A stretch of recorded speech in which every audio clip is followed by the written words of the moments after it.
നമസ്കാരം. തന്റെ പേഴ്സണൽ സ്റ്റാഫിൽ സഹോദരിയുടെ ഭർത്താവായ ബെന്നി തോമസിനെ നിയമിച്ചതുമായി ബന്ധപ്പെട്ട് ഉയർന്ന വിവാദങ്ങളെ ശക്തമായി ന്യായീകരിച്ച് മന്ത്രിയും KPCC പ്രസിഡന്റുമായ സണ്ണി ജോസഫ്. അപേക്ഷ ക്ഷണിച്ച് പരീക്ഷയും അഭിമുഖവും നടത്തിയ ആളുകളെ തിരഞ്ഞെടുക്കുന്ന ഒരിടമല്ല പേഴ്സണൽ സ്റ്റാഫെന്നും മന്ത്രിക്കൊപ്പം പ്രവർത്തിക്കാൻ പൂർണ്ണ വിശ്വാസ്യതയുള്ള വ്യക്തികളെയാണ് ഇത്തരം പദവികളിൽ നിയമിക്കാറുള്ളതെന്നും അദ്ദേഹം വ്യക്തമാക്കി. ബെന്നി തോമസിനെ നിയമിച്ചത് കേവലം ഒരു ബന്ധു എന്ന പരിഗണനയിലല്ല, മറിച്ച് അദ്ദേഹത്തിന്റെ രാഷ്ട്രീയ പ്രവർത്തനത്തിലെ മികച്ച ട്രാക്ക് റെക്കോർഡും അനുഭവ സമ്പത്തും മുൻനിർത്തിയാണെന്നും അദ്ദേഹം പ്രതികരിച്ചു. ഇന്ദിരാഭവനിൽ നടന്ന കോൺഗ്രസിന്റെ വിശാല KPCC നേതൃയോഗത്തിൽ സണ്ണി ജോസഫിന്റെ പേഴ്സണൽ സ്റ്റാഫ് നിയമനത്തിൽ പുനഃപരിശോധന ആവശ്യമില്ലെന്ന പൊതുധാരണയിലെത്തി. ബെന്നി തോമസ് തികച്ചും യോഗ്യനായ വ്യക്തിയാണെന്നാണ് യോഗത്തിൽ പങ്കെടുത്ത ഭൂരിഭാഗം നേതാക്കളും അഭിപ്രായപ്പെട്ടത്. എന്നാൽ ഇത്തരം തീരുമാനങ്ങൾ എടുക്കുമ്പോൾ കൂടുതൽ കരുതലോടെ വേണമായിരുന്നുവെന്നും അനാവശ്യ വിവാദങ്ങൾ ക്ഷണിച്ചു വരുത്തരുതായിരുന്നുവെന്നും യോഗത്തിൽ പങ്കെടുത്ത MM ഹസൻ വിയോജിപ്പ് പ്രകടിപ്പിച്ചു.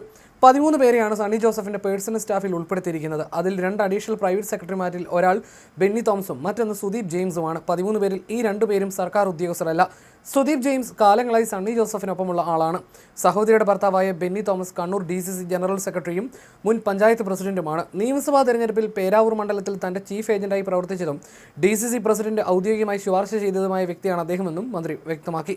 ഈ വിഷയത്തിൽ മാധ്യമങ്ങൾ ഇത്രയും രൂക്ഷമായ വിമർശനം ഉയർത്തുമെന്ന് കരുതിയില്ലെന്നും നിയമസഭയിൽ പോലും പ്രതിപക്ഷ നേതാവ് തന്നെ ഇക്കാര്യത്തിൽ വിമർശിച്ചിട്ടില്ലെന്നും സണ്ണി ജോസഫ് ചൂണ്ടിക്കാട്ടി. മന്ത്രി സണ്ണി ജോസഫിന് പൂർണ്ണ പിന്തുണയുമായി മന്ത്രി K മുരളീധരനും രംഗത്തെത്തിയിരുന്നു. ബെന്നി തോമസ് മുൻപ് പഞ്ചായത്ത് പ്രസിഡന്റായിരുന്ന വ്യക്തിയാണെന്നും അദ്ദേഹത്തിന് വ്യക്തമായ രാഷ്ട്രീയ പാരമ്പര്യമുണ്ടെന്നുമായിരുന്നു മുരളീധരന്റെ നിലപാട്. ബന്ധു നിയമനത്തിന്റെ പേരിൽ KPCC യോഗത്തിൽ സണ്ണി ജോസഫിനെതിരെ ആരും വിമർശനം ഉന്നയിച്ചിട്ടില്ലെന്ന് മന്ത്രി PC വിഷ്ണുനാഥും വ്യക്തമാക്കി. വിവാദങ്ങളുമായി ബന്ധപ്പെട്ട വാർത്തകൾ പൂർണ്ണമായി അടിസ്ഥാനരഹിതമാണെന്നും അദ്ദേഹം പറഞ്ഞു. മുഖ്യമന്ത്രി VD Satheesan, AICC general secretary KC Venugopal, ആഭ്യന്തരമന്ത്രി രമേശ് ചെന്നിത്തല, KPCC പ്രസിഡന്റ് സണ്ണി ജോസഫ് തുടങ്ങിയ പ്രമുഖ നേതാക്കളും MPമാരും MLAമാരും പങ്കെടുത്ത യോഗത്തിന്റെ പ്രധാന അജണ്ട പാർട്ടി പുനഃസംഘടനയായിരുന്നു. താൻ മന്ത്രിസ്ഥാനത്തേക്ക് വന്ന സാഹചര്യത്തിൽ KPCC പ്രസിഡന്റ് പദവി ഒഴിയാനുള്ള സന്നദ്ധത സണ്ണി ജോസഫ് നേതൃത്വത്തെ ഔദ്യോഗികമായി അറിയിച്ചു. ഇക്കാര്യം അദ്ദേഹം ഹൈക്കമാൻഡിന് കൈമാറിയിട്ടുണ്ട്.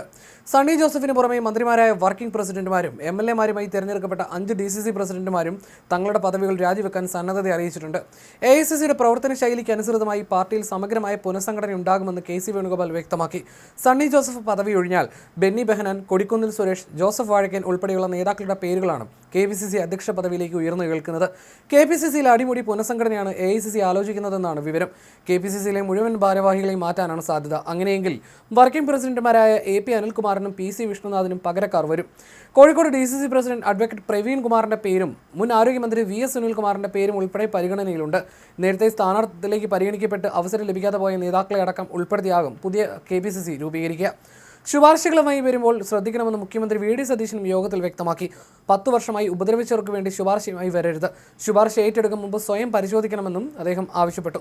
ശുപാർശകൾ കൃത്യമായി പരിശോധിച്ചതിനു ശേഷമേ അംഗീകരിക്കൂ. സർക്കാർ പ്രവർത്തനങ്ങൾ 3 മാസത്തിലൊരിക്കൽ റിവ്യൂ ചെയ്യുമെന്നും അദ്ദേഹം വ്യക്തമാക്കി.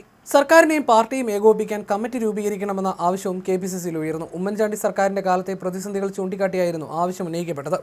രാഷ്ട്രീയകാര്യ സമിതി അംഗം N സുബ്രഹ്മണ്യനാണ് ആവശ്യമുന്നയിച്ചത്. സുബ്രഹ്മണ്യന്റെ നിർദ്ദേശത്തെ PJ കുര്യനും MM ഹസനും പിന്തുണച്ചു. മന്ത്രി സണ്ണി ജോസഫിന്റേതിന് പുറമെ മന്ത്രി ബിന്ദു കൃഷ്ണയുടെ പേഴ്സണൽ സ്റ്റാഫ് നിയമനവുമായി ബന്ധപ്പെട്ട് ഉയർന്ന വിവാദങ്ങൾക്കും കോൺഗ്രസിൽ താൽക്കാലിക ശമനമായിട്ടുണ്ട്. ബിന്ദു കൃഷ്ണയുടെ പ്രൈവറ്റ് സെക്രട്ടറിയായി നിയമിക്കാൻ ശുപാർശ ചെയ്ത ശരത്ചന്ദ്രന് BJP ബന്ധമുണ്ടെന്ന തരത്തിൽ പ്രാദേശികമായി ഉയർന്ന പരാതികൾ വ്യാജമാണെന്ന് കോൺഗ്രസിന്റെ ആഭ്യന്തര അന്വേഷണത്തിൽ കണ്ടെത്തി. KC വേണുഗോപാൽ ആലപ്പുഴയിൽ MLAയും മന്ത്രിയുമായിരുന്ന കാലയളവിൽ അദ്ദേഹത്തിന്റെ പേഴ്സണൽ സ്റ്റാഫിൽ അംഗമായിരുന്ന വ്യക്തിയാണ് ശരത്ചന്ദ്രൻ. നിലവിൽ സെക്രട്ടേറിയറ്റിൽ സ്പെഷ്യൽ സെക്രട്ടറിയായ അദ്ദേഹം കോൺഗ്രസ് അനുകൂല സെക്രട്ടേറിയറ്റ് അസോസിയേഷനിലെ സജീവ അംഗമാണെന്നും അദ്ദേഹത്തിൻ്റേത് പാരമ്പര്യമുള്ള കോൺഗ്രസ് കുടുംബമാണെന്നും Vembayam block Congress committee KPCC general secretary Manacaud സുരേഷിന് റിപ്പോർട്ട് നൽകിയിട്ടുണ്ട്. അന്വേഷണ റിപ്പോർട്ട് അനുകൂലമായതോടെ ശരത്ചന്ദ്രന്റെ നിയമനവുമായി ബന്ധപ്പെട്ട തടസ്സങ്ങളും നീങ്ങിയിരിക്കുകയാണ്. ഇരു നേതാക്കളുടെയും സ്റ്റാഫ് നിയമനങ്ങളിൽ ഉന്നയിക്കപ്പെട്ട ആരോപണങ്ങളിൽ കഴമ്പില്ലെന്ന നിലപാടിലാണ് നിലവിൽ കോൺഗ്രസ് നേതൃത്വം.